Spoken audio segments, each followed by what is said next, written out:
Eu sou Alexandre Valverde, sou médico psiquiatra, mantenho o canal República 1411, agora a gente está criando esse canal Incêndios, Verso e Reverso, para falar sobre questões de política, arte, religião e psiquiatria, comportamento. Eu sou Marcelo Câmara, sou jornalista, trabalho há um bom tempo com produção de audiovisual e estou nesse projeto também para refletir sobre todos esses assuntos que eu acho importantíssimo nesse momento que a gente vive. Sou Guilherme Traveso, sou ilustrador publicitário. Eu encontrei o Ale e a gente foi se conectando e tem o Maio e o Nico hoje. Acho que por isso a gente está todo mundo junto. Eu sou Nicolau Vergueiro, sou artista plástico e pesquisador. Estou morando no Brasil há pouco tempo e estou à procura de algo melhor e diferente.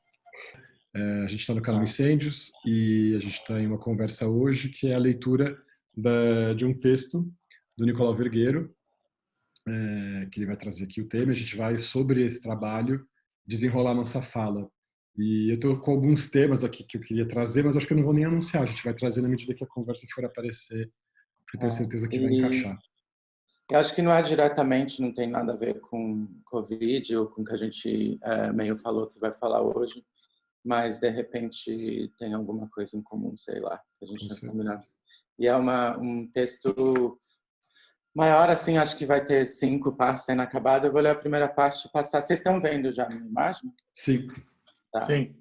Eu vou passando umas fotos que tem a ver com o texto. E dá para me ouvir direito também, né? Perfeito. Tá. Então, o texto chama A Mochila Desobediente. E eu vou começar daqui a pouquinho.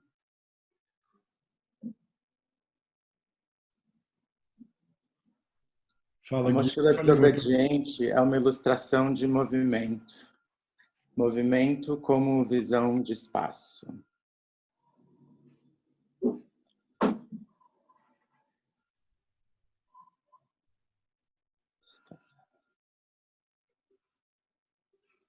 Vou começar a continuar. Espera só um pouquinho. É que tá lento no coisa. Aqui.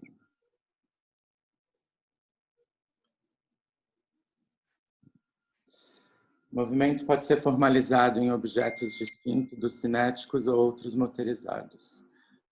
Movimento pode ser desenhado em ilustrações distintas de fórmulas e diagramas bidimensionais.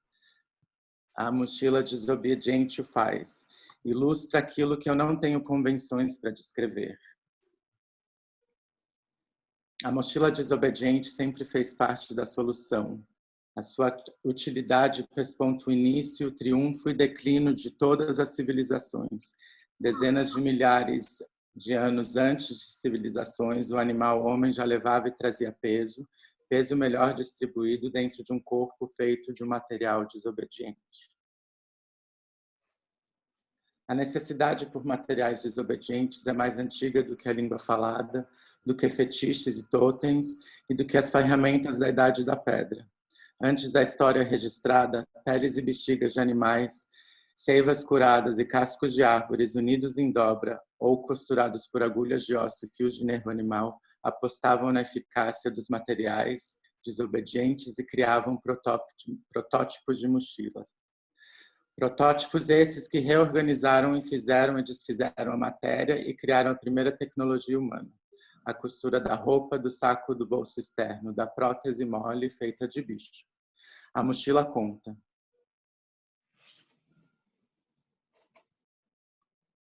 A bolsa mais conhecida como a mais velha do mundo foi escavada em 2012 em Leipzig. A aba dela é cravejada com mais de 100 dentes de cães. Olha só como a nossa obediência era elegante milênios atrás. O homem de gelo Otzi, de 3.300 a.C., foi encontrado intacto em 1991. Ele usava assim no quadril uma pochete feita de tiras de couro de bezerro costurados com tendões. Dentro dela, entre outros itens, uma agulha feita de osso para costura e tatuagem. Otzi bate o recorde da múmia com o maior número de tatuagens.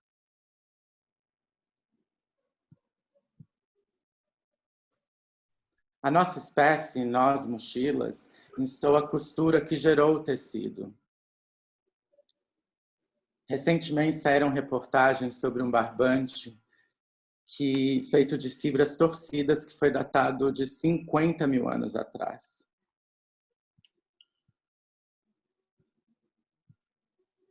Constataram, então, que o Neandertal pensava em termos físicos. O Neandertal costurava.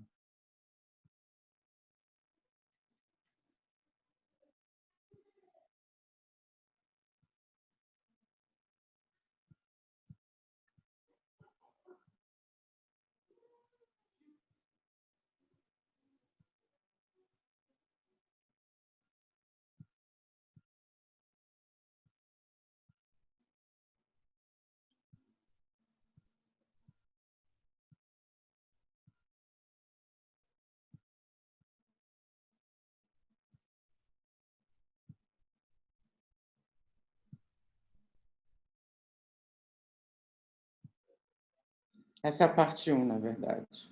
E a parte 2 vai ser falando da tecnologia do tecido depois disso. Que horas são agora? Não, muito, é incrível. Eu estava aqui quietinho só vendo, as imagens são demais. E é incrível aquela constituição do fio, né? Que ele quando ele se desmancha fica parecendo uma árvore, né? Interessante aquilo. Sim. É uma estrutura orgânica no fim das contas, né? Um fractal. Vai ser de alguma maneira uma animação, na verdade. Stop share.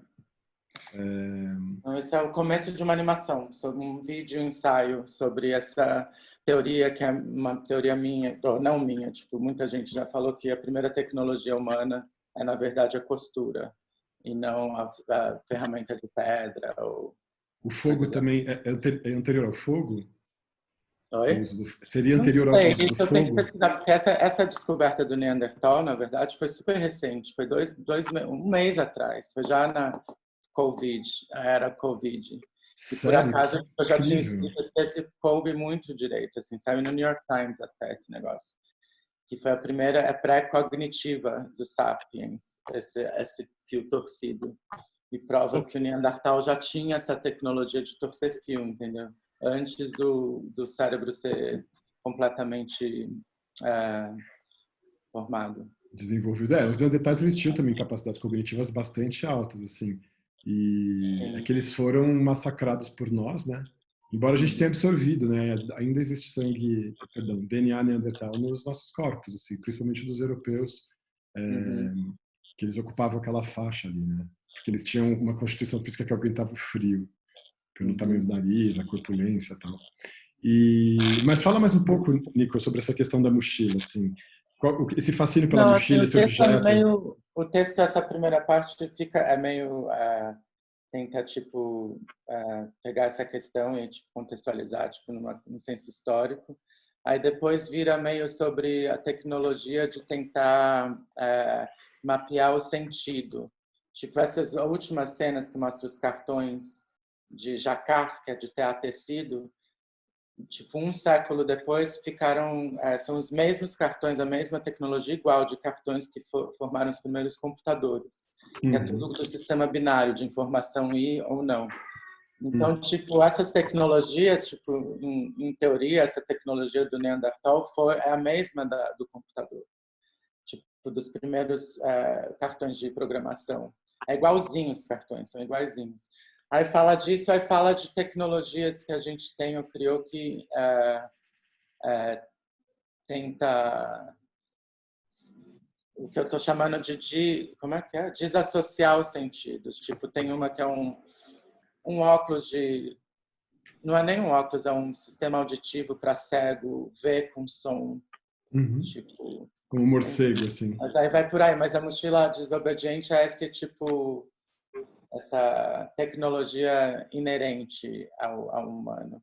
Tipo, que nem o saco que a gente leva na nossa mochila, são tipo o que gerou a primeira necessidade e inspiração de ter alguma coisa que não é parte do seu corpo que carrega a coisa. Sei lá, uma coisa assim. Eu não consigo não ver, Nico, uma semelhança da sua mochila desobediente com exatamente o espaço em que a gente está agora, assim. Acho que cada um de nós está dentro da sua própria mochila desobediente. É como se a nossa casa, no fim das contas, fosse isso. Como, sei lá, a mochila da tartaruga, né? O casco da tartaruga, que é a casa constante dela. Eu ouço a sua mochila desobediente como esse primeiro fato tecnológico humano, mas eu ouço também como a primeira necessidade humana, talvez, que seja essa desse acúmulo que é inevitável, assim, desde encontrar uma pedra no chão e pensar, putz, isso aqui vai me ajudar a fazer alguma coisa, transformar aquilo em uma ferramenta que eu vou portar comigo, até a evolução disso, né, o pedaço de pau, o toco, o pedaço de osso, a espada, o revólver, quer dizer, a coisa que vai se acumulando nesse sentido, né, essa necessidade. Acho que no primeiro momento eu estou fazendo uma sequência aqui da questão da defesa, mas não só disso, né, de tudo aquilo que pode nos proteger, que pode nos servir como algo útil para o tempo. E aí eu fico tentando entender o que é essa nossa mochila desobediente, que é o nosso lar, né? Uhum. Tem isso, eu acho que também, tipo, que eu pensei quando o Marcelo sugeriu da gente falar meio dessa ansiedade, que eu acho que é dentro da ansiedade do coronavírus, mais, tipo, para hoje, não o dia de hoje, mas hoje, que é essa coisa, tipo, o que vai acontecer no futuro, a gente está pensando, a gente como espécie, fim do mundo, não sei o que, é muito interessante que isso tudo, a gente está pensando na finalidade disso. E mesmo antes do corona, escrevendo esse texto, eu não tinha essa noção que era uma coisa mais que se estendia para o futuro. Hoje em dia a gente tem uma outra, tipo, potencial de coisa, né? De quê? Tem De tanta futuro, coisa, não sei se é tipo uma ligação direta é importante ou não, mas está acontecendo tanta coisa, né? Tipo, como a gente falou rapidinho. Então, eu abro também para... Total. O que você pensou, Marcelo, desse texto assim do... Não, na verdade, o Gui falou para a gente falar sobre um texto e eu sugeri isso nesse momento, porque, aliás, belíssimo texto aí da mochila, acho fantástica essa pesquisa aí, acho que isso daí tem que fazer uma instalação, alguma coisa bem bacana, porque tem uma metáfora boa, né, da gente carregar, né, nessa mochila todas as nossas informações, os nossos sentimentos e como que a gente vai carregar com essa mochila aqui daqui para frente também, né?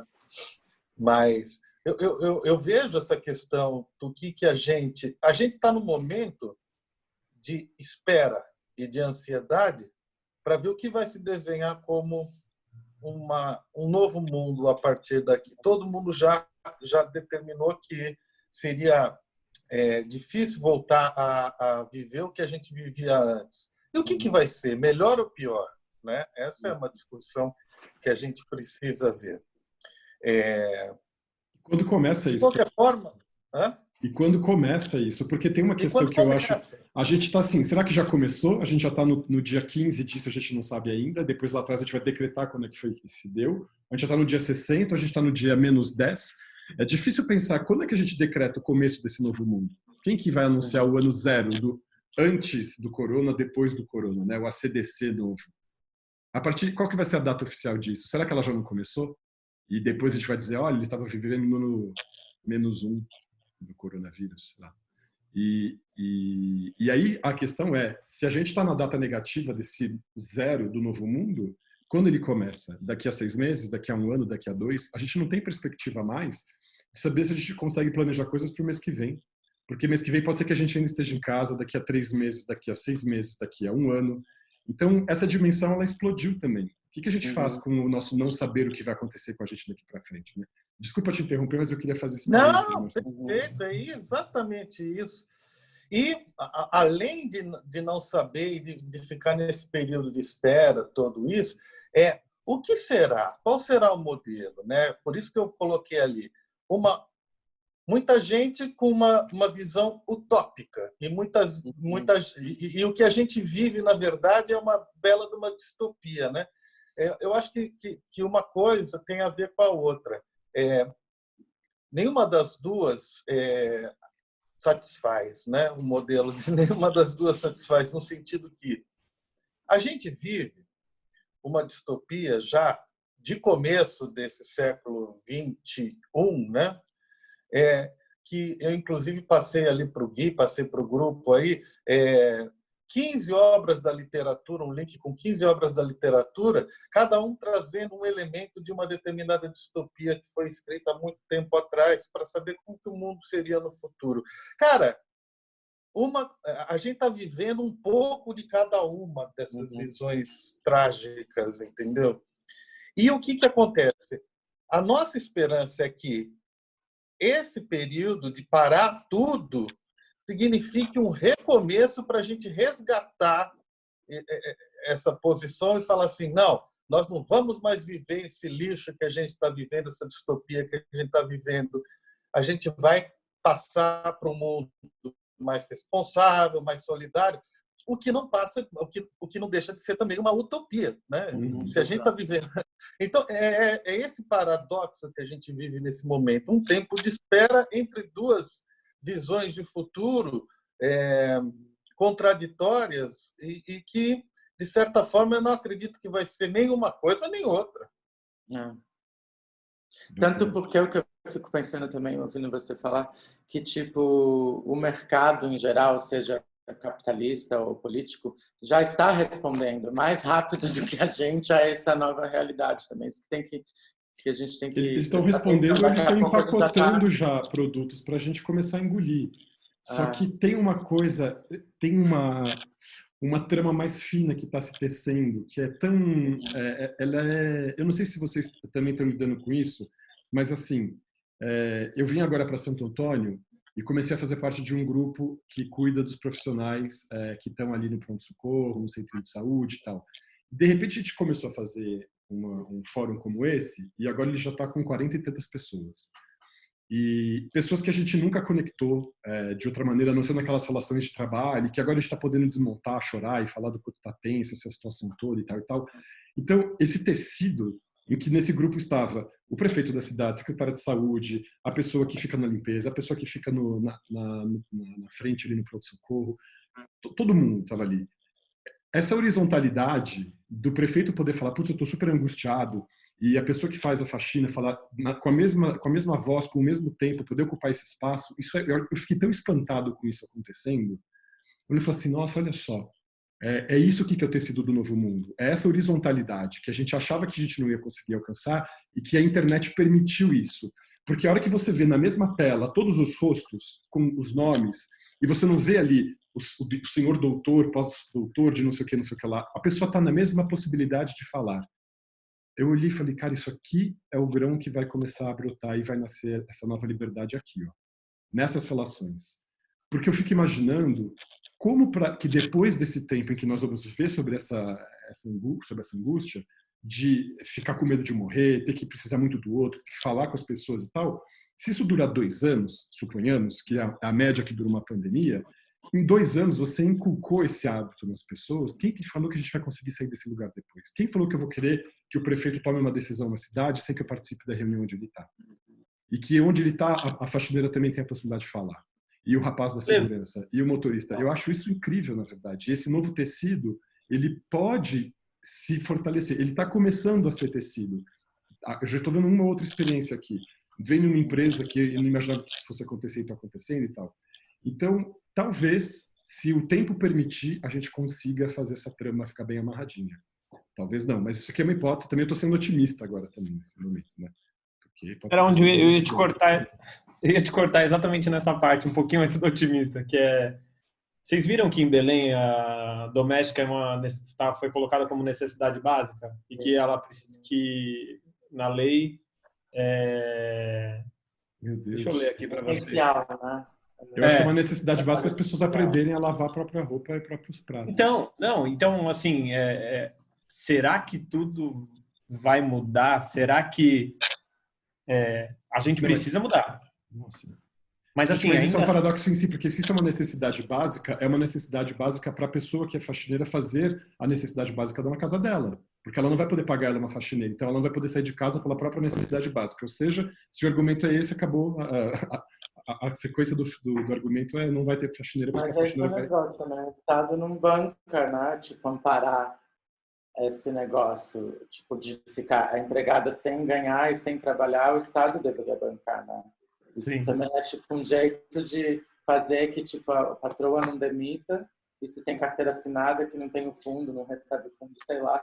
Então, tipo, é todo, né, um jeito de manter... Não, mas a crueldade disso de dizer que é uma necessidade básica é Ah, fazer a pessoa se deslocar e pegar ônibus e poder morrer. Deve pagar as domésticas sem trabalho, né? A notícia é... Eles estão fazendo. Estão pagando as domésticas, as funcionárias domésticas. A notícia é: Belém inclui domésticas entre serviços essenciais durante o lockdown. Pô, um arrombado, né? E aí a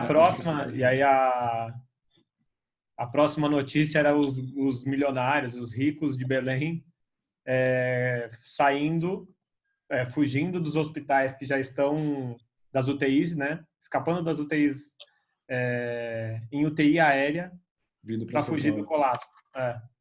Então, assim, o cara está encapsulado, a foto da matéria é o cara encapsulado dentro de um leito, de uma bolha, né? Assim, todo leito é uma bolha e tem 1, 2, 3, 4, 5, 6 pessoas mobilizadas para pôr o milionário dentro do jatinho dele. É outro tipo de mochila, né? Nossa, isso é uma foto, é isso? É uma foto. Eu postei no meu Instagram, Lê. Compartilha a tela com a gente aí, você tá com ela na sua frente? Eu tô com a tela do Facebook, que eu lembrei de ver aqui no Facebook. Peraí, deixa eu ver como que eu... Caramba, que loucura, né? Não, a indignidade de chamar isso de atividade eu acho que eu posso mandar essencial. essa foto e na edição a gente sobe as 2 fotos, quando a gente falar. Pode ser? Claro, beleza. Maravilha. Porque aqui tá meio bagunçado, não sei nem como... Sem erro. Bom, e o que é um absurdo. Se a gente for fazer um link com o texto do Nico sobre essa questão da mochila desobediente, seria assim: a gente está sendo obrigado, né? Tem milionários falando, eu tenho que lavar minha louça agora. Isso, opa! A gente está tendo que se parar com o básico do ser humano.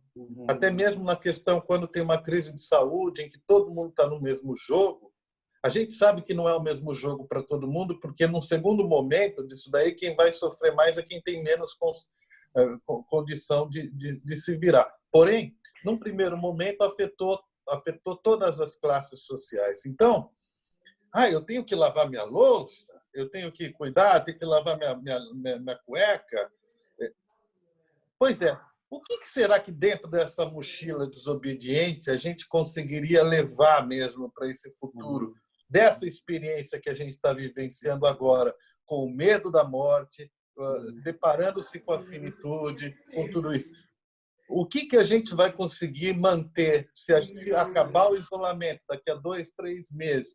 Total. E o mundo... Uma milionária, né, lavar as próprias calçolas dela. Não teve uma epifania? Como que não pode ter uma epifania?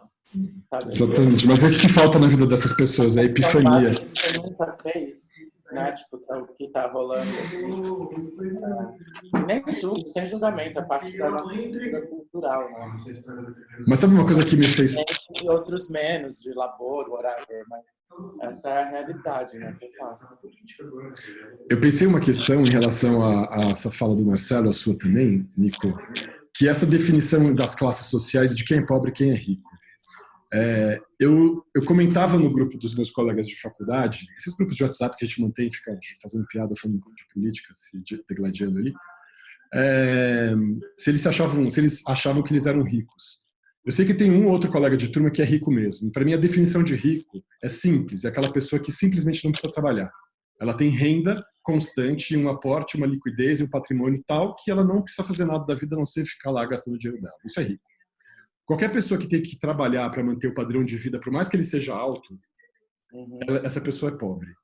Aí meus colegas achavam que eu estava sendo exagerado, como assim, que tralalá. Eu que estou matizando que a classe média é um espectro que a gente não consegue se proteger, a gente tenta se proteger disso com os nossos cinismos, as nossas hipocrisias, as nossas máscaras e tal, mas o tempo da pandemia vai mostrar quem é rico e quem é pobre nesse país. Porque, assim, uma coisa é eu dizer, eu aguento, eu pareço rico, mas se você for ver, eu aguento segurar 1 ou 3 meses. Se eu fechar o consultório agora, eu vou segurar 1 semana e meia. Estou brincando aqui, nem sei quanto tempo é, mas assim, eu conheço pessoas, até pela minha profissão, que estão vivendo N situações de insegurança financeira, que algumas já começaram mês atrás, porque a resiliência delas é baixa, porque é isso, né? Ela é mais pobre do que a outra. Algumas começaram a se ferrar agora, algumas estão me avisando daqui a 2, 3 meses não vão conseguir, outras pessoas conseguem segurar 1 ano, não muito mais do que isso. E aí, depois desse período, todo mundo vai estar pobre. Vai trabalhar com o quê? Vai viver do quê? Inclusive o rico. Exatamente. Inclusive aquele que tinha posse vai ter que começar a vender o carro, vai ter que começar a vender terreno, a casa secundária para começar a pagar as contas, porque o dinheiro não está entrando. E as empresas vão fechar, e o pessoal está nesse alarde da morte do CNPJ, a coisa mais ridícula do mundo, por CNPJ na TI. As empresas que se dissolvam e que ressurjam, as que conseguirem ressurgir. Não é para ser neoliberal nesse sentido? Horas. Se as empresas não pensavam que elas teriam que sobreviver a uma crise pandêmica, elas não foram preparadas para isso. Meritocracia significa estar preparado para. Então, exato, elas é muito vão morrer do próprio veneno. Exatamente, vão morrer. É o fim da era industrial, no sentido, né? Tipo, acho que isso que me instou a escrever o texto antes da Covid era esse negócio que a gente está, que é onde leva o texto, que a gente não está, a gente está no fim da era industrial, né? De fato, assim, completamente. Tipo, por isso que, não para entrar nesse assunto, nem acho que nem vou falar, mas por isso que muitos movimentos políticos e de arte de avant-garde do começo do século não são mais aplicáveis à linguagem. É tipo, ou tem que reinventar muito,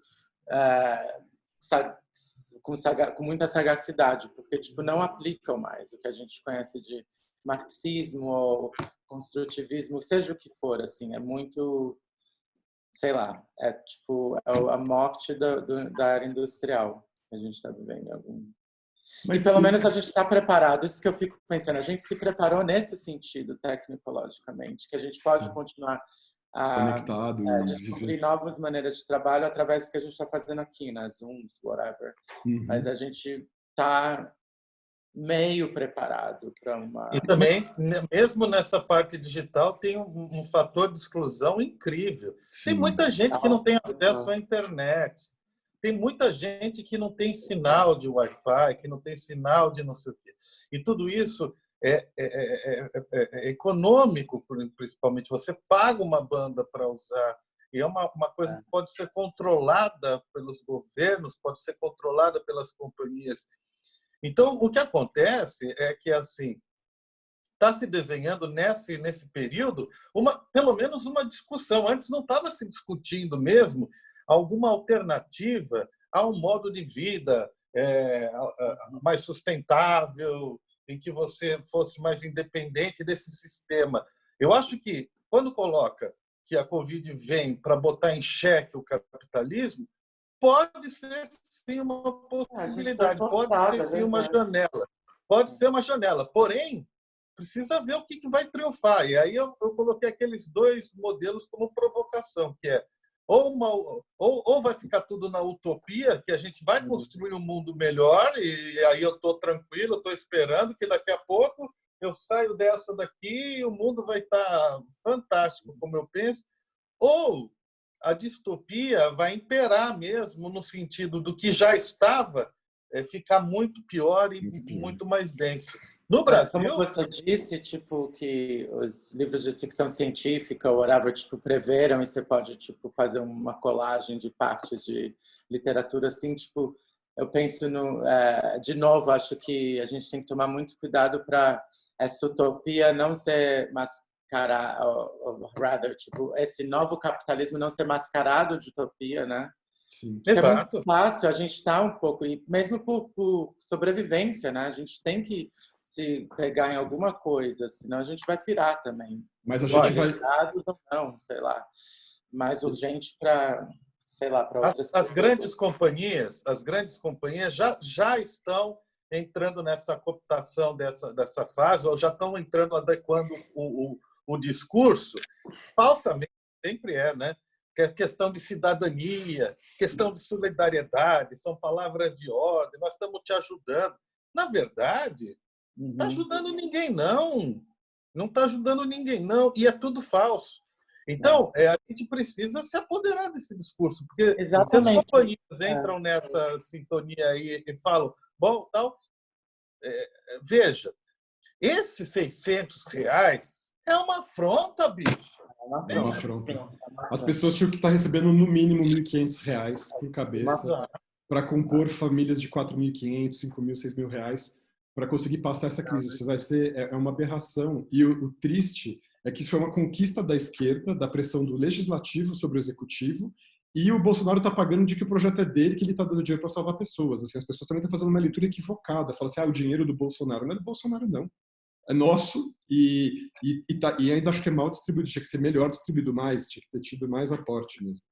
Mas é totalmente insuficiente para uma pessoa manter uma família ou passar um período em que as coisas estão ficando mais caras, que a coisa está ficando mais complicada. Então, gente, eu não sei, eu não compartilho tanto desse entusiasmo utópico de que a gente vai acabar esse período aqui e o mundo vai estar melhor.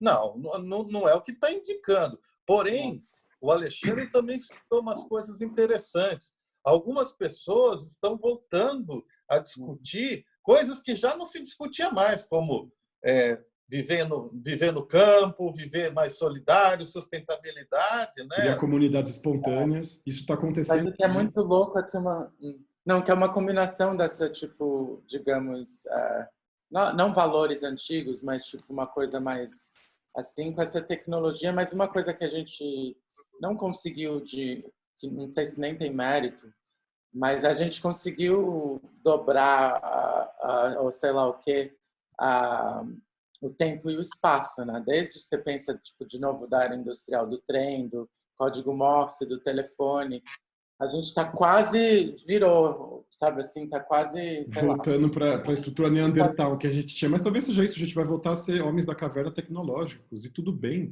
Que bom que a gente vai voltar a cuidar da natureza como a gente precisa cuidar mesmo. E assim, tem um movimento que já está visível acontecendo, né? Eu tenho vários pacientes meus que moram na Europa e tal, e eles têm me falado que lá já começou. Assim, as pessoas começaram a se reunir, grupo de 3, 4, 5 amigos, e estão alugando uma casa no campo ou comprando uma casa no campo e resolveram morar juntos, porque assim, a solidão de viver numa grande capital, cuja graça justamente é a vida efervescente que acontece porque as pessoas podem se reunir, o fato daquilo não estar acontecendo simplesmente faz aquilo virar um grande mausoléu. As cidades viraram monumentos do nada, assim, as ruas estão vazias, os teatros estão desocupados, os cinemas não tem mais ninguém. Então fica essa estrutura gigantesca sem vida, né, parada, estanque no lugar ali. Aí você fala, cara, onde que a vida está? Exatamente. Então, onde que a vida está agora? A pessoa vai voltar a frequentar um cinema quando? Vai demorar muito. Ou não vai mais ter, né? As pessoas estão prevendo que vai ser a morte do cinema.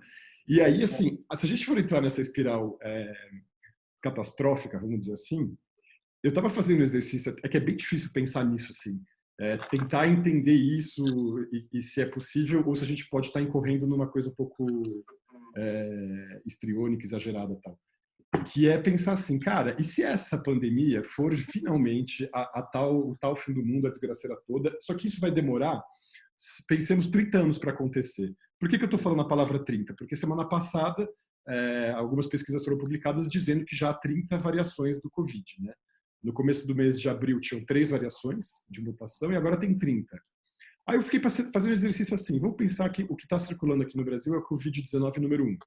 E a gente está aí sofrendo com ele, vai morrer tanta gente. Depois, a gente acha que está protegido, mas aí vem o coronavírus 19.2 e faz a rodada dele, o ponto 3, o ponto 4. A gente já tem 30. Eu acho que do começo das 2 últimas semanas para cá já deve ter uns 40, sei lá eu. Então eu fiquei pensando, será que a gente vai ficar fazendo essas rodadas de infecção que vão ficar dando a volta na Terra? E isso vai durar quanto tempo? E é isso que significa que a gente vai ficar 2 anos com a Covid-19 2 anos com a Covid-19. Vai estabelecer uma nova ordem, né? Exatamente, vai ficar uma espiral, assim, um fractal que fica se repetindo, porque esse vírus não vai ter defesa, a gente vai desenvolver vacina para hoje, já vai ter outro e tal. Eu comecei a falar, cara, e se todo mundo daqui a pouco tiver que ficar esperando o momento em que vai morrer pela Covid, sabe-se lá qual? Porque, eu peguei a 1, mas não sei se eu estou protegido para 6, eu peguei a 6, mas eu não sei se eu estou protegido da 23.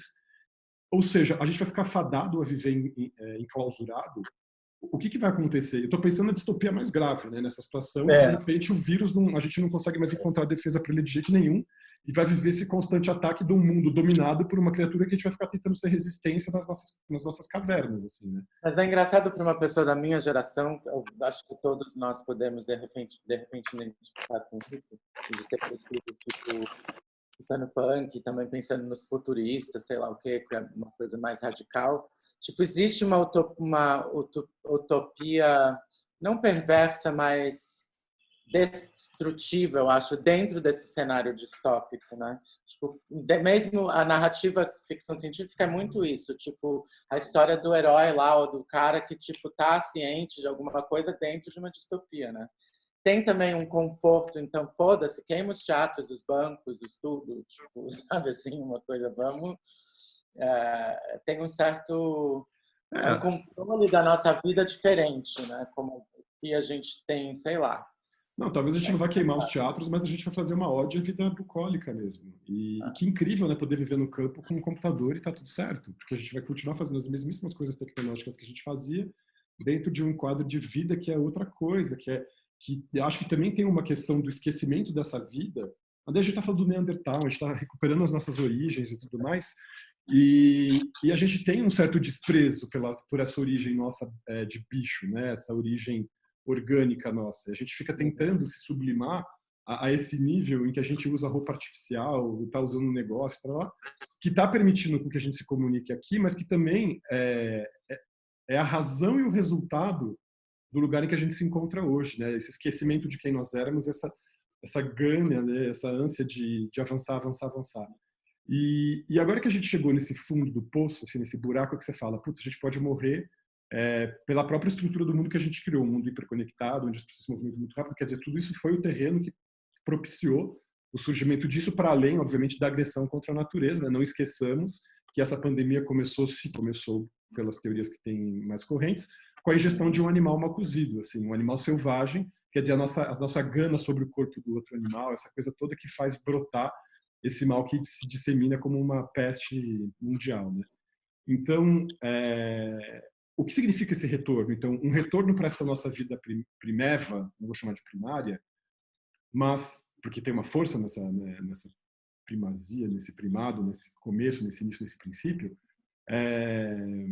mas então vamos voltar para uma dieta que respeite a vida dos outros animais, vamos partir para construir, assim, acho que tem uma série de coisas desse retorno que vai ser um abandono e uma renúncia daquilo que a gente nunca mais vai querer ver mesmo. E isso vai ser, de um certo modo, uma destruição, vai ser uma desconstrução. Mas a gente vai ter que destruir o nosso mundo. Esse é o apelo da distopia, né? Tipo, a gente vai precisar, talvez sim. Novo, né? Tipo, talvez as salas de cinema desapareçam e a gente não vai precisar mais deixar aquelas salas vazias naqueles lugares. A gente vai ter que transformar em alguma outra coisa, que se transforme. Talvez a gente não vai conseguir mais ter as viagens... De repente isso não vai mudar a indústria de cinema, que é escrota em seus... sei lá. Talvez a gente tenha que destruir tudo que é lugar fechado para andar em lugar aberto. Exatamente. Talvez a gente tenha que andar muito mais na natureza do que andava antes. Exatamente. Essas coisas serão valorizadas? Evidentemente que sim. O grande lance é assim. Eu estava lendo recentemente um lance sobre a febre espanhola, né, em 1918, né? Que, em 3, 4 anos, matou, acho que 50 a 100 milhões de pessoas no planeta. Uma margem de erro do dobro, né? É bizarro isso, né? As pessoas não é 50 e 55 milhões, é 50 e 100 milhões, né? Tipo, o erro é tão louco, é tão alucinado, que pode ter morrido só o dobro das pessoas. Tipo, uma coisa totalmente insana, né? E a gente está vivendo isso também. Aqui estão falando que a gente tem não sei quantos mil casos, pode ser o triplo. 10 vezes mais. A subnotificação é tão séria que provavelmente a gente não... Aliás, provavelmente não. Nós não temos noção real. A gente não tem uma foto em tempo real do que está acontecendo. Isso daí é claro e a gente não precisa nem questionar. O que é interessante nessa leitura da febre espanhola é que isso afetou, sobretudo, os Estados Unidos. Muita gente morreu também. E toda a família tinha, assim, casos e casos de gente que morreram. Teve esse lance do luto, viveram o luto e tal. Então, se esperava que, uma vez debelada isso com a ciência, as pessoas iam viver uma vida, sabe, mais saudável, mais interessante, pensar, né? Não. Aí é que viraram mesmo uma coisa, virou uma coisa muito mais... Aí sim veio a lunfada do capitalismo para depois, em 1929, dar outro pau e depois... Quanto tempo durou essa febre espanhola? Você sabe dizer? Poucos anos, né? 3, 4 anos, acredito eu. Foi tipo o que levou a tipo, aquele boom capitalista, como você disse, dos 20s, né? Dos Roaring 20s, que nem os americanos então, chamam, o carro e tudo. E daí, exatamente, você vê que a crise de 29, ela vem desse desbunde do capitalismo americano, sobretudo, em que todo mundo investia na bolsa. Você era um cara classe média, tinha seu negócio, vamos jogar como um jogo, na bolsa, vamos ganhar dinheiro, vamos ganhar... Ou seja, o que era esperado depois desses anos de contenção na epidemia de 18, 19 e 20, o cara saiu daquilo e virou, sabe? Não teve essa utopia, não. Teve, assim, mais um cenário distópico nesse sentido, de que vamos viver a vida agora, vamos... Uma reafirmação do capitalismo, né, no nível bem selvagem, que gerou a crise de 29 e a guerra. 29 teve a quebra, mesma coisa. Depois veio guerra, depois mesma coisa. Então, a gente fala, pô, mas o homem tem uma capacidade de superar essas fases difíceis, mas eu não sei se tem a capacidade de aprender com isso. E é isso que eu queria saber, se nessa mochila aí que o Nico citou, a gente não consegue carregar o que realmente... A mochila aponta isso também. A mochila é que nem a gente poder falar no Zoom agora também. Tem uma tecnologia que acompanha, mas o ciclo continua sempre, entendeu? A mochila sempre vai estar de ponta em qualquer... Mas eu não sei, é muito difícil quebrar esse ciclo. Eu não sei, acho que... É interessante, né? Mas é que o que a gente põe na mochila, se a gente for pensar, é só aquilo que a gente também não quer mais deixar... Perdão. Ainda quer carregar, né? E assim, é interessante isso, assim, pensando de novo, né? Onde eu estou agora, minha nova casa, minha nova mochila desobediente, e eu fiz uma triagem de coisas que vão ficar aqui, que vão, de um certo modo, borrando e apagando a minha história, né? Porque aquele objeto deixa de estar ali como um monumento, então, que vai marcar aquele instante, sei lá, aquela relação, aquela amizade, aquele parente, aquela viagem. Aquilo pode desaparecer simplesmente e sair do cenário, né? E aí, em que sentido também a presença desses objetos que a gente vai carregando nas nossas mochilas desobedientes, eles são marcos que devem ser mantidos para que a história seja contada. E a gente estava falando sobre isso, Marcelo, num trabalho que a gente tem feito, eu e o Nico, sobre a questão da arte dentro da psiquiatria e tudo mais. E pensando nessa questão do que pode ficar para depois dessa pandemia, como eu não sei se a gente adianta aqui, fazer um spoiler do que nosso trabalho. O que vocês acham, pessoal? A gente deixa para o próximo capítulo. Tudo bem, Nico? Nico, que é das artes, que diga. Não, a gente não apresenta a essência do que a gente vai falar, assim, não vamos mostrar a ideia como um todo, mas assim, a gente está pensando em criar um monumento que seja um objeto urbano que fale, reflita e faça as pessoas refletirem sobre o que está acontecendo, para que essa história seja contada sempre. Porque senão vai acontecer fatalmente o que aconteceu. A gente se perguntou assim, não existe um monumento da gripe de 18 que matou milhares de pessoas em São Paulo. Alguém sabe disso? Eu não sei. Se tem alguma plaquinha na frente de alguma igreja, se alguém fez um quadrinho, nada. Ou seja, a gente passa pelas situações e parece que a gente não quer deixar na nossa grande mochila desobediente, que é a cidade, que é a mochila desobediente por excelência, um marco e um registro do que a gente vive. E não é no sentido de fazer um marco da dor e da derrelição, do abandono, da falta, da morte ali. É para além disso, é com isso para além disso, para a vida, para ensinar, para sobejar, para mostrar para as gerações vindouras que nós resistimos, e foi assim que nós resistimos a tantas coisas, inclusive esse vírus e todas essas contingências que estavam desenhadas. A era que a gente está vivendo é uma coisa excepcional, se a gente for pensar. A gente está resistindo ao Trump, ao Bolsonaro, a essa pandemia, ao aquecimento global, sabe assim, a acidificação dos oceanos, ao plástico que está disseminado no mundo inteiro, a quase todas as comidas que estão cheias de glifosato. Nós já estamos na distopia. Não é porque a gente não está usando roupinha de extraterrestre, astronauta, que a gente já não está vivendo esse pesadelo. E daqui a pouco, provavelmente, a gente vai ter que vestir roupinha de astronauta, porque vai ser o único jeito de sair na rua. Enfiar uma roupa de neoprene, bota um troço de vidro aqui, toma uma ducha de um negócio desinfetante, sai para conversar com as pessoas, volta para casa, toma outra ducha, tira aquilo e entra para casa. Porque senão as nossas vidas elas vão ficar paralisadas enquanto não existir a tal da vacina, que vai saber quando vão se criar, e da medicação para esse coronavírus. Os coronavírus são uma categoria de vírus super difícil de desenvolver sistema imunológico. Assim. A imunidade para eles dura muito pouco tempo. Isso daí são pesquisas que já existem dos coronavírus que atingiram a humanidade em 2002, 2013. Então, assim, a gente não vai conseguir ter essa resposta tão cedo para sair e voltar à possibilidade dos encontros sem alguma coisa muito concreta que nos proteja. A gente já está na distopia, na verdade. Essa que é engraçado que tipo, o vírus, como você descreveu agora, tipo, muda e se desenvolve, progrede na mesma rapidez que a tecnologia, né? Tipo, é quase proporcional, assim. Exatamente. Os riscos parecem ficando maiores, claro. A gente vai avançando mais sobre o mundo e destruindo mais o mundo vai dando esse troco também, né? E tem uma coisa que eu acho que vai ser a resposta. Quando você falou uma hora, Nico, de voltar à antiguidade, voltar a esses valores, a gente falou sobre isso, né? Tanto acho que no sentido natural quanto no sentido político. Talvez nós voltemos sim a viver em tribos. E talvez as tribos, elas vão ser essas microcomunidades que já estão sendo criadas, ou talvez sejam as cidades-estados, de novo. Porque que sentido faz um presidente ficar impondo uma regra quando um prefeito decide uma coisa, um governador decide outra coisa, e se fica nessas instâncias, nessas brigas, quando você pode falar, cara, precisa ter um poder sobre aquele lugar e talvez as cidades-estados elas sejam muito mais funcionais. Soberania, né? Exatamente.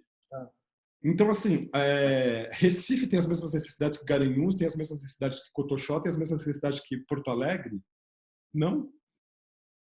São outras pessoas, são outras populações, são outras lógicas de vida, são outros tesões, são outras coisas. E a gente fica fazendo, então, um continente inteiro, e ainda mais agora nessa situação que a gente percebe com um presidente nefasto como esse, que populações inteiras ficam subjugadas a um poder que foi determinado não por elas. Quando você pensa que 75% das pessoas do Nordeste não votaram no Bolsonaro e estão subjugadas ao poder dele, que injustiça é essa? Porque a maioria do Sul e Sudeste conseguiu oprimir esse povo inteiro e vai fazê-los engolir agora essa tragédia? Será que, então, não faz sentido nós nos desmembrarmos de vez? E assim, essa vai ser a tal da destruição que a gente vai fazer.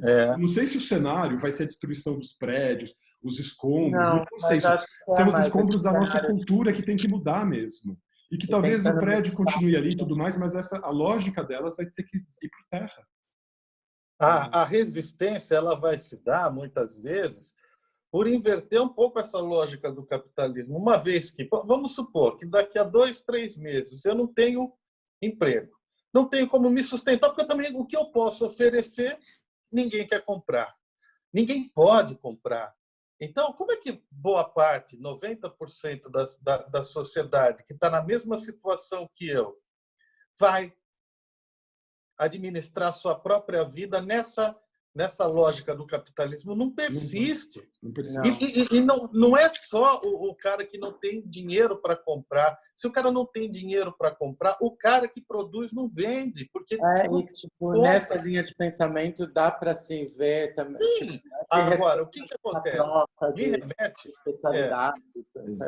remete assim, cenários caóticos. Eu lembro quando teve esse lance da crise de 2009 e poucos anos depois eu fui à Grécia mostrar como é que os gregos estavam se virando quando o desemprego disparou, ninguém tinha grana, ninguém não sei o quê. Como é que é viver sem grana nenhuma? Tal? O que eles faziam? Eles faziam isso, eles foram para as ilhas, montavam comunidades, se viravam. Abandonaram a internet. Por quê? Porque a internet é um meio de controle. Exatamente. Então, eles queriam se comunicar para fazer alguma ação de resistência contra o governo, tal, não usavam internet, não usavam rede social, eles voltaram a escrever nos muros, voltaram a fazer mimeógrafo, jornal. Ou seja, eu vi aquilo tudo assim, fala, puxa vida, que inversão, né? Mas é resistência pura, porque já não há mais possível, já não é mais possível esse modelo. Então, coloque o cheque, né? Tem uma coisa interessante que aí a gente citou o Marx, e eu acho que a gente podia retomar essa questão de que o Marx falava mesmo que o capitalismo ele ia gerar as bases, os fundamentos para o socialismo, que iria gerar as bases, os fundamentos para o comunismo. A base que o capitalismo gerou, mas a internet ela não é uma invenção do capitalismo só, né? Foi aquela questão toda da disputa da Guerra Fria, e o celular, por exemplo, é uma invenção russa, uma invenção comunista. Mas eu acho que nós já estamos agora, nesse momento, pela queda mesmo, e pela corrupção do capitalismo, corrupção no sentido do desmantelamento, se organizando socialisticamente já. Você vê, né? Essas pequenas políticas ainda que tímidas, e mesmo que ainda assinada pelo Bolsonaro, mas não é a política dele, já começa a ser nesse sentido. E toda essa trama que está formando esse enredo, que a gente fica meio fascinado com ele acontecendo, é o enredo socialista, em que você ainda tem uma figura do Estado que vai controlando e fazendo a justiça social para que justamente essa capilaridade ela aconteça, para que o poder seja difundido de uma maneira mais horizontal. Quando esse processo se cumprir, o comunismo está instaurado. Então, e outra, eles fizeram essa doação de 600 reais aí, muito contra a vontade. O coronavírus veio para mostrar para o Guedes e para o Bolsonaro e para todos esses, para o Maia, para todos esses neoliberais, que neoliberalismo não aguenta nesse modelo do coronavírus. Não aguenta 3 meses, é isso que é genial. Os caras acham que são a estrutura do mundo e os caras não duram 3 meses. Tiveram que engolir todo aquele discurso de reforma da Previdência, de não sei o quê, e vão ter que voltar em muita coisa se eles não quiserem, sabe o quê? O caos social, convulsão nas ruas. Exatamente. Porque é isso. Está desenhado. Se você dá 600 pau para o cara não consegue se sustentar, ele não tem mais emprego, ele não pode sair de casa, ele não pode sair do não sei o quê, O que vai acontecer? Daqui a pouco ele está saqueando supermercado. Eu tô surpreso que não está rolando isso, que a gente não está ouvindo isso. Tipo, porque pode ser que já esteja acontecendo. Tem gente nas ruas, é tipo, muito propício a saqueamento, né? Gui, você está inquietando, Gui? O Gui está aqui ali. Você não quer falar um pouco, Gui? Você está ouvindo a gente aí? Cara, estou maravilhado com a conversa. Vamos lá. Então, deixa eu só falar uma coisa. Quando a gente fala de acabar com... Vai fugir. É que eu não queria atravessar para não fugir muito mesmo. Eu tenho 2 coisas. No final eu vou falar da mochila de novo. Mas quando a gente fala de acabar com o teatro, o cinema, na hora que vocês falaram, tem uma janela piscando bem maior aqui. E de agora, esses últimos 2 dias, é um projetor numa sala, sabe?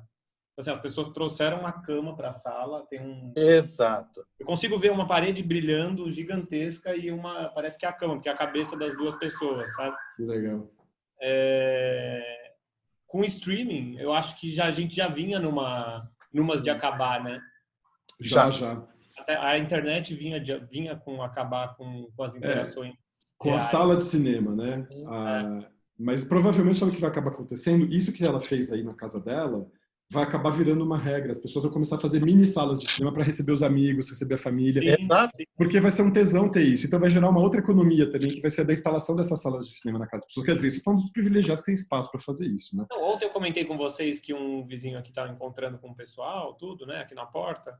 Mas aí depois eu fiquei pensando o quão cuzão eu estava sendo de pôr ele pôr alguém na forca, porque assim, eu estou em casa, estou me sentindo desprivilegiado e ele privilegiado, tal, mas assim, o pai dele faleceu há pouco tempo e ele tem recebido visitas do entorno, dos amigos que moram aqui. Você vê que as pessoas vêm a pé.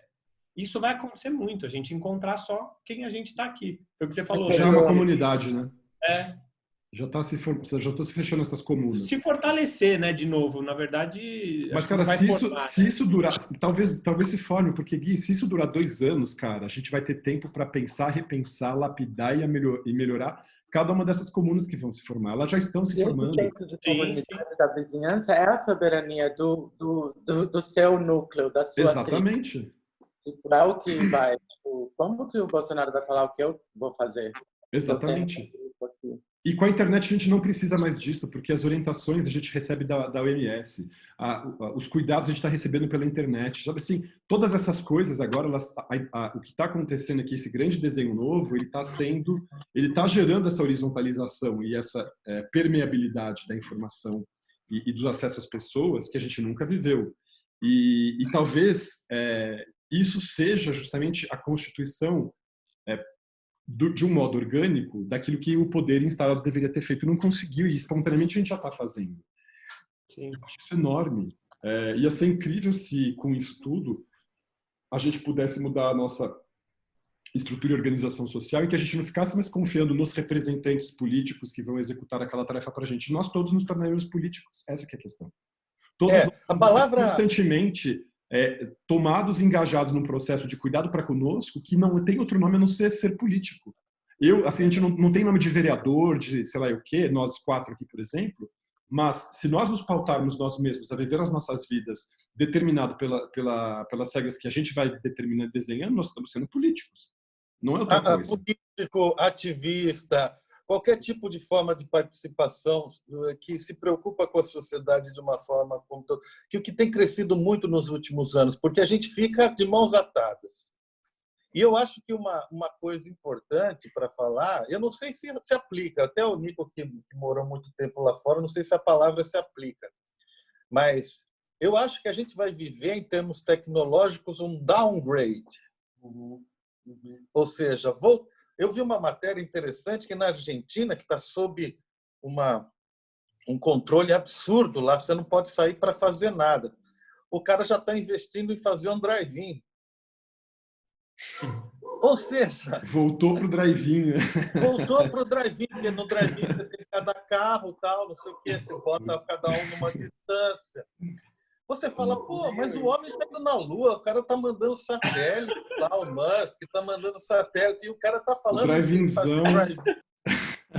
Mas é muito louco que a nossa distopia agora, tudo que a nossa utopia, de fato, a utopia é tudo de volta a essa vida do coletor, dos sapiens antigos. Sabe? Do caçador-coletor, né? Tipo, pelo menos é diferente, porque eu acho que a utopia, de repente, quando tem uma expansão econômica, é uma coisa mais futurista e megalomaníaca, de repente. Sabe? Mas é isso. Nico, olha o que você falou, do coletor. O coletivo vem do coletor, a mochila está no coletor, no coletivo. E a gente perdeu totalmente a questão da coletividade. Quando o Alexandre falou que a pessoa hoje, ele pode ser classe A, B, C, D, E, X. Se você chega para ele e fala assim, você é trabalhador, você é operário. Nossa, ele fica ofendido, ele vai falar assim, não, eu sou empresário, eu sou doutor, eu sou médico, eu sou advogado. Eu tenho um carrinho de pipoca ali e tenho minha nota fiscal. O Sebrae me dá nota fiscal. Você vê isso muito acontecer. E você fala assim, não, mas até um documentário mostrou bem isso.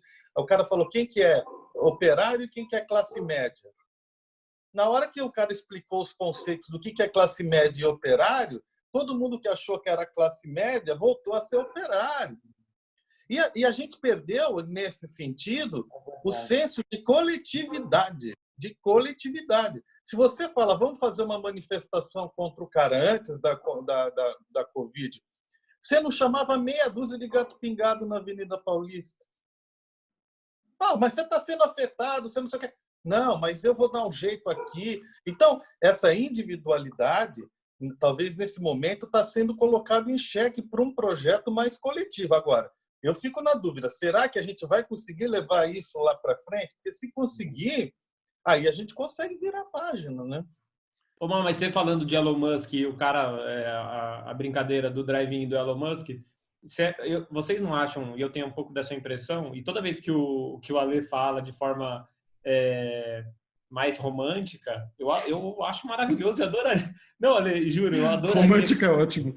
Não, romântica eu digo assim, você acredita mais que tudo vai funcionar. Eu sou um pouco mais, eu acho eu não sei se...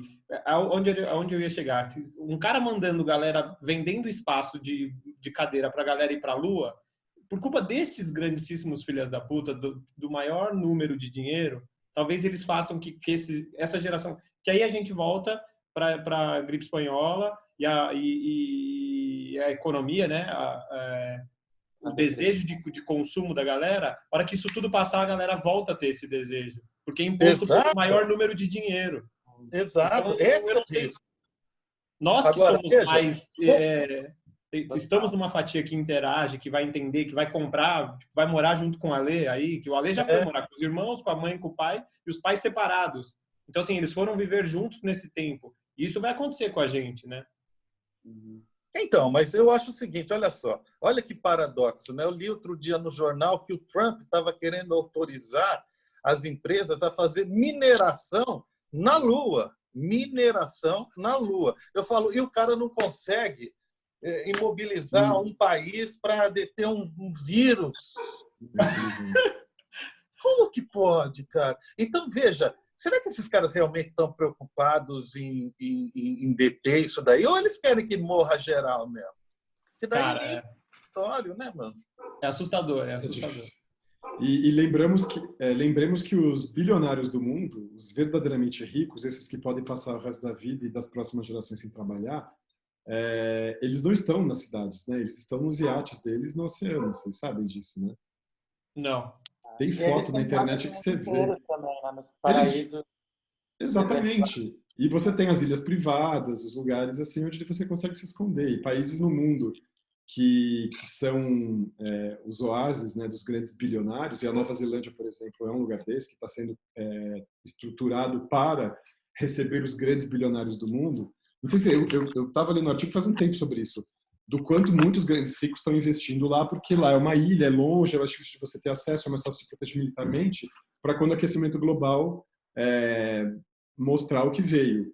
E, aliás, isso é uma outra coisa que a gente tem falado pouco, por que a gente ainda não se colocou a pergunta de talvez o coronavírus já seja um processo aí, como que a gente vai chamar, epifântico, né? Sim. Coisa, do grande aquecimento global. A gente está assustado com isso, mas isso é um dos primeiros modos, o modo como a biologia vai impor aí uma nova regra e que a gente vai ter que obedecer. Daqui a pouco vai ser o clima no sentido das marés, daqui a pouco vai ser no sentido dos ventos, daqui a pouco vai ser no sentido do oceano. Então, assim, a gente está assustado com esse pequeno problema, que é um vírus resolver se espalhar pelo mundo, assim, acontecer o que está acontecendo. Imagina os outros processos que a gente já prevê do aquecimento global, que mal começaram. Ou seja, a gente está se assustando com isso como se agora o problema absoluto do mundo fosse o coronavírus, na verdade era um problema relativo. Ele é só um problema. Vai ser, de repente, né? Tipo, acho que será que a gente vai morrer ainda com esse fantasma do corona? Exatamente. E pode ser que ele perdure, a gente não tem essa noção ainda, ninguém ainda conseguiu afirmar. Claramente, assim, fiquem calmos, a gente vai conseguir encontrar em tanto tempo, pela técnica a gente descobre isso, aquilo outro, não.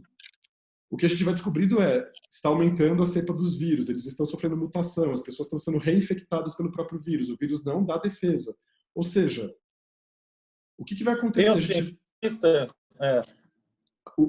A gente vai viver o quê? Um mundo em que o coronavírus vai prevalecer sobre a biosfera e a gente vai poder ficar criando bolsões de sobrevivência, porque o resto do mundo vai estar coberto, infestado. Eu fiquei imaginando essa cena mesmo. Uma coisa como um grande fungo que cresce sobre uma superfície e aí depois ele ocupa todo aquele espaço. Como ele é invisível e está no ar, a gente vai ter que ficar se protegendo, vivendo em pequenas bolhas, literalmente, como a gente fala das nossas bolhas, em que nós já estamos, a gente só não precisou ainda criar a redominha de vidro para impedir que o ar contaminado entre. Porque, e aí? Como é que vai ficar? Será que a gente vai chegar nesse nível de distopia? Não duvido. Já mediram a água de esgoto em Belo Horizonte, tem coronavírus na água de esgoto. Ou seja, se isso aí vai evoluindo e tal. Agora, tem um cientista que fala que o coronavírus é um ensaio para uma outra grande pandemia que baixaria a expectativa de vida das pessoas de 70 e pouco para 50 e pouco. Agora, isso era uma coisa que os nossos bisavós viviam lá atrás. Que quando o cara vivia 50, 60 anos, o cara já era velho. Hoje você tem 50 anos aí, para aposentar ainda tem mais 40. Tem a vida. E eu descobri ontem uma outra questão que está circulando já, alguns artigos, mostrando o quanto essa pandemia, o vírus ele sai no esperma, já foi detectado, e inclusive estão querendo usar o esperma porque é um tecido vivo, celular, e que tem um vírus lá dentro para ver como ele se comporta na membrana e tralalá. Mas aí a pergunta que eu queria ver se estava respondida no artigo não estava. Será que esse vírus, atacando os testículos, ele causa esterilidade, por exemplo? Imaginemos uma situação em que, além de morrer mais cedo, nós vamos ainda ter dificuldade de se reproduzir. Imagina se a gente falar para os homens agora, todo homem é fator de risco, porque simplesmente se você pegar o coronavírus, você pode ficar sem conseguir se reproduzir. O que vai acontecer? A hora que eu vi essa notícia, eu falei, caraca. Aí eu comecei a pensar já na impossibilidade de repor os mortos e os mortos caindo, e realmente a pergunta que fica é, será que esse é finalmente o grande processo apocalíptico, não sei. O interessante disso, de pôr essa pergunta, é falar assim, não sei. E será que a gente está autorizado a já fazer essa pergunta ou não? E a gente vai ficar com medo de fazer essa pergunta ou não vai ficar com medo de fazer essa pergunta? Quem pode dizer se a gente está certo ou está errado? Quem vai dizer se isso é loucura ou não é loucura? Se eu estou sendo exagerado ou não? Quem? Como que a gente se dá a coragem de perguntar isso e falar, caraca, e aí? E se for isso? Então, e eu acho que assim, essas próximas semanas, principalmente no Brasil, a gente vai vergonhosamente levantar o troféu em São Paulo, da cidade epicentro do mundo, vai ser a gente. Isso aí já acabou. Vai ser São Paulo. Eu quero ver o que as pessoas vão começar a sentir, a pensar e a delirar e a sei lá mais o quê, quando os mortos começarem a se contar às dezenas de milhares. E a gente for ver a carnificina que vão ser essas próximas 3 semanas aqui no Brasil. Vai ser tristíssimo. Então, acho que assim, eu sinto que as nossas conversas elas vão ganhar um novo tom daqui para frente. Vocês vão sentir também. Porque eu acho que o nível de tensão vai aumentar. Eu já senti isso aqui em Santo Antônio. Né? É uma cidade pequenininha, as pessoas se conhecem todas. Então, quando alguém morre aqui, não é um número.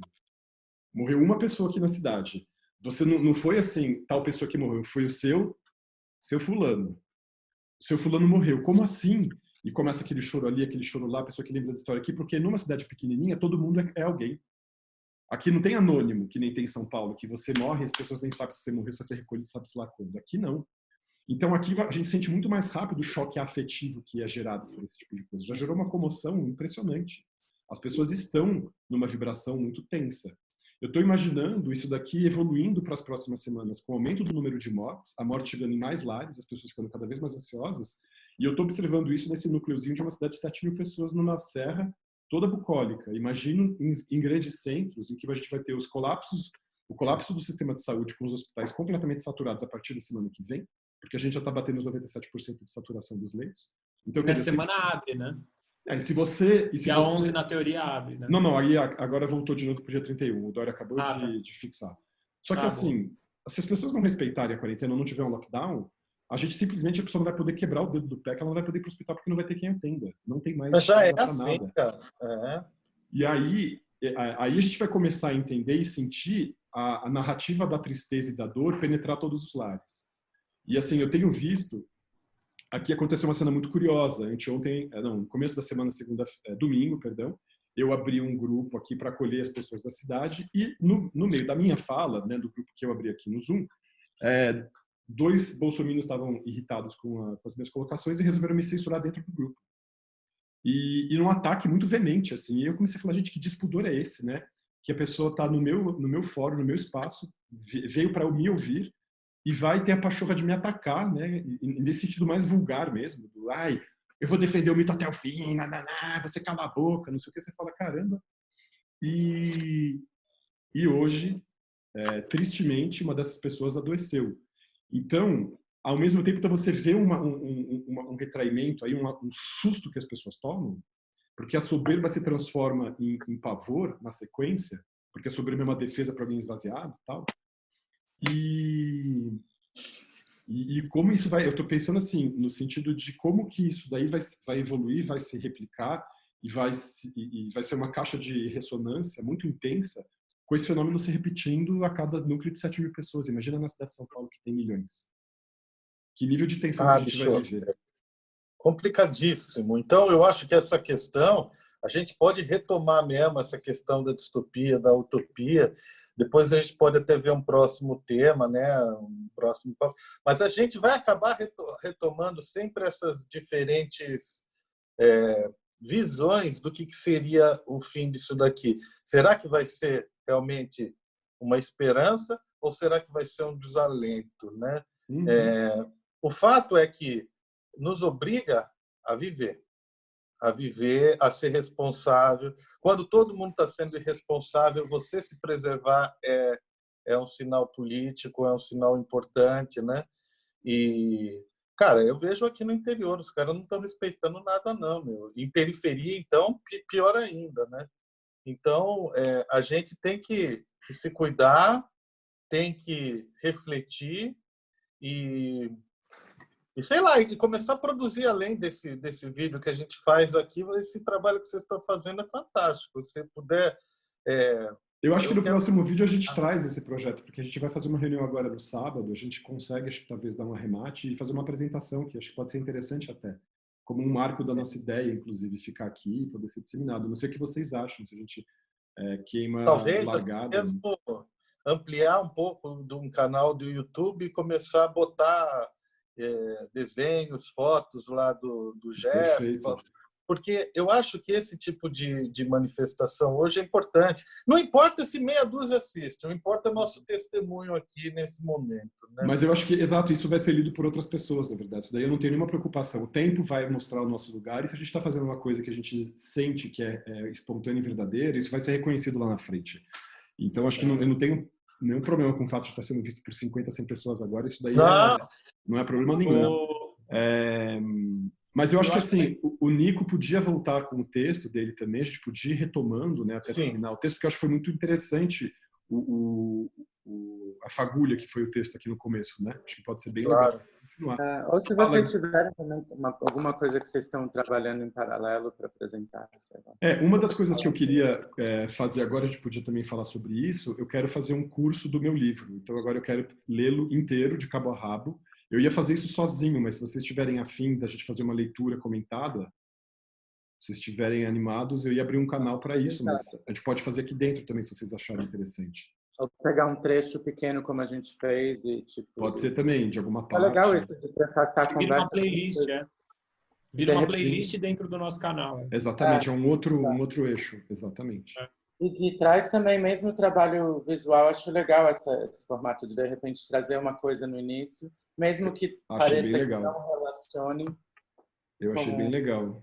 Olha, eu acho que a gente tinha um caminho com arte-terapia que era bem mais prático e local físico, né? E o Má falando agora, e a gente falando de audiovisual, faz todo sentido o Má fazer parte junto com a gente também. Eu não sei... Sim, claro, total. Vamos lá. Não, assim, estou aqui para divulgar e ajudar, não tem erro. Eu acho participar também.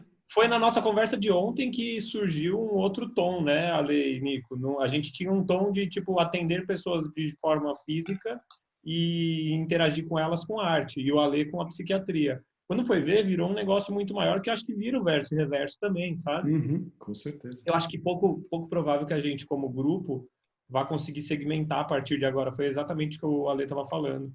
Nas próximas semanas a gente vai mudar o nosso tom. Então, quanto mais a gente conseguir... A gente vai adensar, exatamente. Eu tenho pensado cada vez mais nisso, Gui. De pegar todas as nossas atividades, elas se concentrarem e se formarem como uma grande energia. Duas reuniões atrás da arte-terapia, que era, na teoria, o outro grupo, era o Ale falando que não teria mais o consultório. Então, assim, quão disruptivo é isso para um público... que o Ale mesmo fala, classe média alta e alta até mais, né, a mais, e como que consegue fazer essa quebra e depois com a gente atender todo mundo num lugar só, né? A gente brinca do Epidal. Assim, vai ter que juntar tudo mesmo, não tem mais como. Eu fiquei pensando quando vocês estavam falando de quando acabar uma profissão, eu sou ilustrador. Quem vai precisar de ilustração no mundo? Exato. Mas só escrever no muro. Eu vendo mamão, eu vendo ovo. E só para avisar, essa questão de fechar o consultório significa aquele lugar específico onde todas as pessoas vão encontrar para me ver, né? Não é a minha atividade de médico, na verdade. De repente, meus pacientes me ouvem a gente fala assim, porra, o que ele tá fazendo? Não. Não, mas a ideia assim, é fazer com que, ao invés dessa ser a minha atividade nuclear e todas as outras satélites, fazer com que eu tenha um eixo de um projeto na minha vida que faça com que essa atividade ela também seja um desses modos, né, de acontecer essa atividade axial, mas ela não vai ser mais o centro. Ela vai complementar uma outra atividade. Também, exatamente. Pode ser próximo daquele endereço. E que vai ser... E que acho que essa grande atividade é essa atividade de tentar fazer uma atividade sintética no sentido da composição, da arte, da estruturação de algo, a partir do trabalho analítico, mas assim, não ficar só me atendo mais só à análise, mas participar de um trabalho de síntese e composição, acho que é um pouco isso, assim. Sim. E...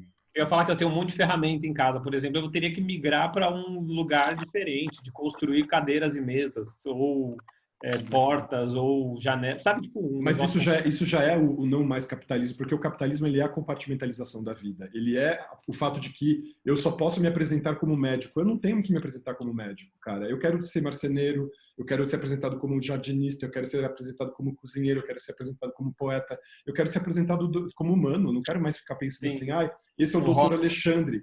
Nossa, mas você cozinha, que inusitado. Não é inusitado, é o mínimo. Eu sei cozinhar, eu sei lavar louça, eu sei lavar roupa, eu sei cuidar do jardim.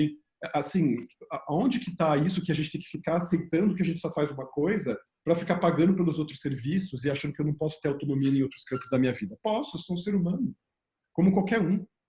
Então, acho que esse momento de integração e de recomposição disso que estava desestruturado, isso é a luta anticapitalista. Isso é não aceitar mais que eu vou viver só um compartimento da minha existência, que eu vou viver só uma faceta do meu ser. Eu quero viver todas. É muito doido isso. Pessoal, aliás, eu tenho um grupo com meus amigos aqui que vai inspirar muita gente, porque todo mundo tem tendência hoje a querer ser muitos, né? Porque você está sozinho, você só eu vou aprender um instrumento, eu vou ler sobre uma outra coisa, eu vou abrir minha cabeça, porque eu já estou preso num quartinho. Exatamente. Sim. Mas então, isso, A gente está apresentando a nossa mochila desobediente, que ela seja bem desobediente. Eu acho que assim, o canal de YouTube vai migrar para um lance de Wix, vai migrar, a gente vai sempre avançando para uma coisa para você ter outras formas de atingir e de trabalhar também. É um trabalho, né?